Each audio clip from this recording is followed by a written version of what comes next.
to the next edition of the Holland Land Office Museum's Artifact video series. My name is Ryan Duffy, I'm the director of the museum, and today we're going to talk about something a little bit different than the previous videos in our series. We're going to go way back in time. In fact, we're going to go back to the prehistoric era of Genesee County and talk about one of the residents that lived here at that time, the Mastodon. Now, you might be asking, what is a Mastodon? Well, a Mastodon is a prehistoric pachyderm, a distant primitive cousin of the elephant that stood about 8 to 10 feet tall at the shoulder and weighed between 5 and 6 tons. And they would be covered in dense, coarse brown fur and would have straight tusks, often with even a secondary tusk down below the jaw. They wandered the area of Genesee County, and actually there is not a county in New York State where you can't find remains of a mastodon. So it was spread throughout New York State and much of North America. These were herd animals that would travel in herds and were omnivores, eating on many of the different plant materials. However, it was often regarded that they might have been hunted to extinction by man, but they never actually interacted with man here in Genesee County. They died out about 11,000 years ago, about 4,000 years ahead of the earliest evidence of human remains here in Genesee County. However, they did interact with a lot of other wildlife, and the remains of those animals can also be found where you find remains of the mastodon. Now, when we say a mastodon, many people think of a woolly mammoth is what they picture actually, but that's incorrect. Though they are very similar animals, there are a few differences.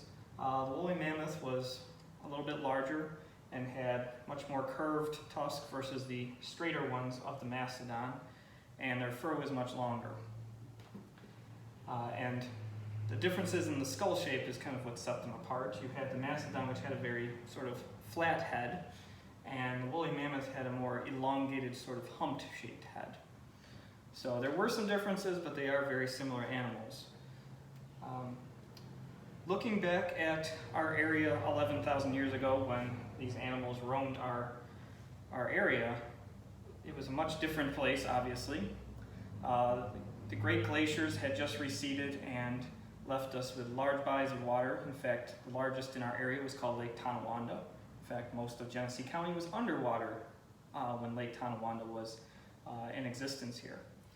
After Lake Tonawanda water receded, the woolly mammoths trampled through and grazed on all of our wonderful plant material that was left over. And it was this receding of the waters that left some of our natural landmarks that we see today. This includes the Elba mucklands and the birchen swamp. And the mastodon became a permanent resident in some of those areas, and it's the remains that we find today. The bones that we have on display here came from one particular site, the Hiscox Site up in Byron, but there were other sites. What we have here is we have one leg bone, several neck vertebrae, part of a jawbone with teeth attached, and a good assortment of other teeth as well. And this gives you a good sense of the scale of this animal. But if you travel around Genesee County, you would be able to find remains in some places rather easily of this great beast.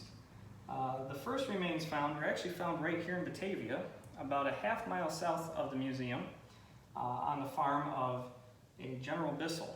One day in 1897, two gentlemen who worked the area, their last name was Baker, they were actually burying an animal that died, and as they were digging into the ground to bury the animal, they came across a tusk.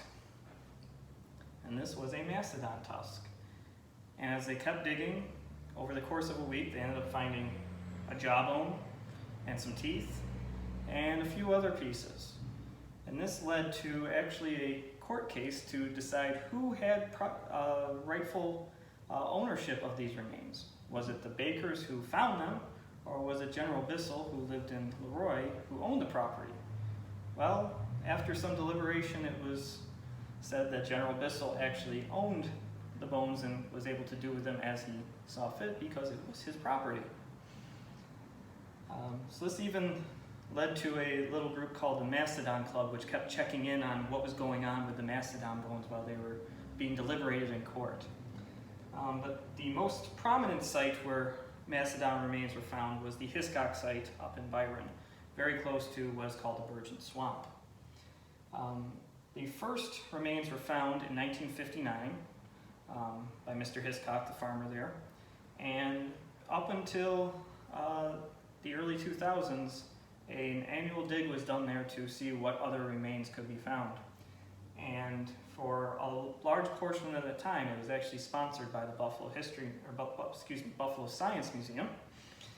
And many of those bones actually went back to that museum and were put on display for a time. Over the course of about nearly 50 years or so, they were able to find upwards of almost 30 complete adult skeletons of mastodons.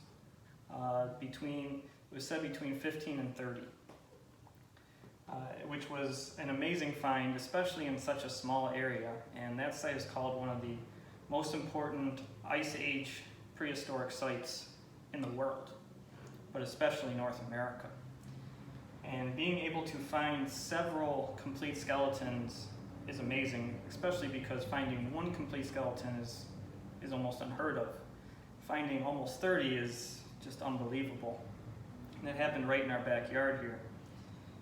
So we welcome you to come down to the museum and check out these very interesting bones that go back 11,000 years, probably some of the oldest pieces we have in our collection. And you can learn some more about the natural history of Genesee County, and then go learn about some of the modern history, you could say, afterwards.